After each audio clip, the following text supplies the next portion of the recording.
যতই মনে মনে তৃপ্তি বোধ করেন বিএনপি সবচেয়ে বড় দল, জনগণ যদি মুখটা ফিরিয়ে নেয় আপনার আমার কিন্তু কোনো স্থান নেই।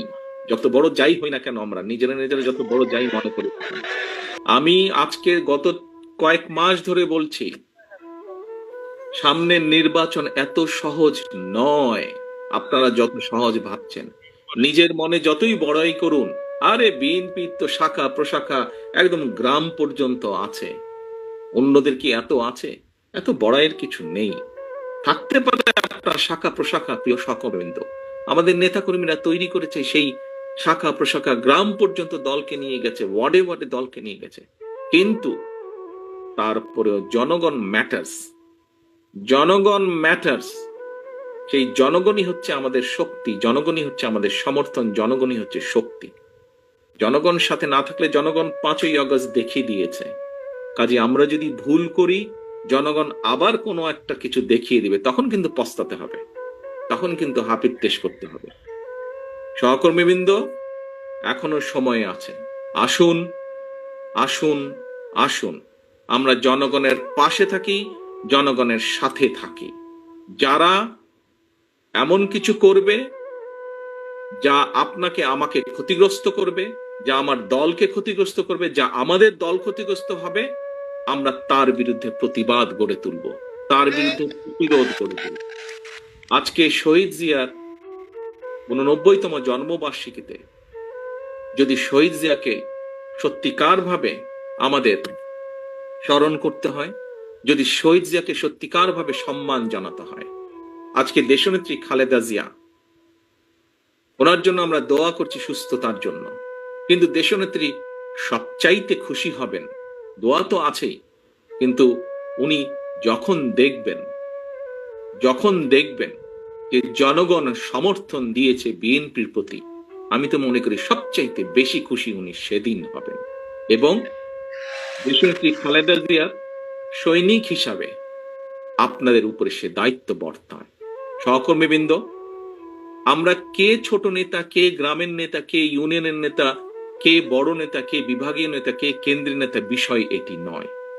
বিষয় একটি, আমাদের ঐক্যবদ্ধ থাকতে হবে, আমাদেরকে অন্যায়ের বিরুদ্ধে থাকতে হবে, আমাদেরকে অন্যায়ের বিরুদ্ধে প্রতিরোধ করতে হবে, আমাদেরকে এমন ভাবে দাঁড়াতে হবে যাতে জনগণ বোঝে আমরা তাদের সাথে আছি, জনগণ বোঝে আমরা তাদের পাশে আছি, জনগণ বোঝে যে জনগণ যেভাবে চায় আমরা সেভাবেই আছি, জনগণের প্রত্যাশা অনুযায়ী আমরা সেভাবেই তাদের পাশে আছি। দুদিন আগে আমি একজন ব্যক্তির টক শো দেখছিলাম। উনি কথা প্রসঙ্গে বলছিলেন, সে আলোচক কথা প্রসঙ্গে বলছিলেন যে উনি এখনো ঠিক বুঝে উঠতে পারছেন না, যেই স্বৈরাচার পালিয়ে গিয়েছে তারা আবার মাথা ছাড়া দেওয়ার চেষ্টা করছে। চেষ্টা ঠিক আছে, করতেই পারে তারা, কিন্তু তারা যদি ভোটের মাঠে নামে, কি নিয়ে তারা মানুষের সামনে হাজির হবে?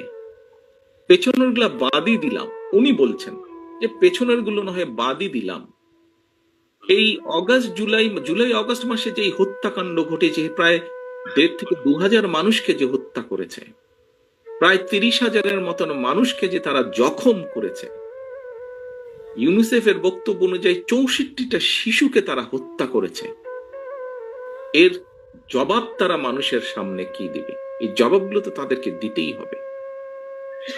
সহকর্মীবৃন্দ, আমরা যদি সেই দিনটি আসা পর্যন্ত আমাদের ভিতরে যদি কেউ কিছু করে, জবাব তো আপনাকে দিতে হবে। যখন আপনি 2 দিন পরে ভোটের জন্য মানুষের কাছে যাবেন, আপনাকে জবাব দিতে হবে না? সে যদি বলে যে এই মিয়া, তোমার ওই লোক এসে আমার সাথে এই ব্যবহার করেছে বা আমার প্রতি এই অন্যায় অবিচার করেছে, তোমার দলের লোক এসে, আপনি কি জবাব? আপনি কি যদি তখন যদি শুধু জবাব দেন ভাই ওকে তো চিনি না, ও দলের কেউ না, তাতে কি হয়ে যাবে? তাতে তো হবে না। প্রিয় সহকর্মীবৃন্দ, আমাদের সামনে উদাহরণ আছে, একদম কটকটা একদম পরিষ্কার উদাহরণ আছে। জনগণ যখন ক্ষিপ্ত হয়, জনগণ কিভাবে স্বৈরাচারকে খেদিয়ে দেশ থেকে পালিয়ে যেতে বাধ্য করে। সহকর্মীবৃন্দ, মাত্র কদিন আগে, এখনো চোখের সামনে জল করছে সেই উদাহরণ। জনগণ যদি ক্ষিপ্ত হয়, যতই মনে মনে তৃপ্তি বোধ করেন বিএনপি সবচেয়ে বড় দল, আমি জানি হয়তো আমার এই কথাটার কিছু কিছু রিয়াকশন হলেও হতে পারে, বিভিন্ন জন বিভিন্ন ভাবে টুইস্ট করতে পারেন। দলীয় প্রোগ্রাম বলছি, তারপরে এটা তো দলীয় থাকবে না, এখানে সাংবাদিক ভাইরা আছেন, ইন্টারনেটে কানেক্টেড, এটা বেরিয়ে যাবে। বিষয়টি হচ্ছে যে জলজল করছে সেই উদাহরণ, কাজেই দিন শেষে কিন্তু সেই জনগণ, দিন শেষে সেই জনগণ, আমরা সকলে সেই জনগণের সমর্থন পাওয়ার চেষ্টা করছি। কাজেই সমর্থন যদি পেতেই হয়, কেন আমরা সত্যিকার ভালোভাবে সেই সমর্থন নেওয়ার চেষ্টা করব না? কেন আপনি কেন আপনি অন্যায়ের বিরুদ্ধে চোখ বন্ধ করে রাখবেন? প্রিয় সহকর্মীবৃন্দ,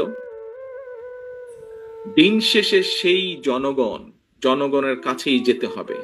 জনগণ যদি মুখটা ফিরিয়ে নেয়, আপনার আমার কিন্তু কোনো স্থান নেই। যত বড় যাই হই না কেন, আমরা নিজেরা নিজেরা যত বড় যাই মনে করি না কেন, জনগণ যদি মুখ ফিরিয়ে নেয়, এবং নাম বলবো না, কিছু কিছু রাজনৈতিক শক্তি, যেই হোক না, যত ছোট বড়ই হোক না কেন, তারা বিভিন্নভাবে আমাদের বিপক্ষে, ওই মোটরসাইকেল আমাদের কিছু কাজ কামের কারণে তার সাথে আমাদের নেতাকর্মীদেরকে যুক্ত করে কিছু কিছু কথা বলার চেষ্টা করছে। আমাদেরকে সতর্ক, সচেতন হতে হবে সহকর্মীবৃন্দ।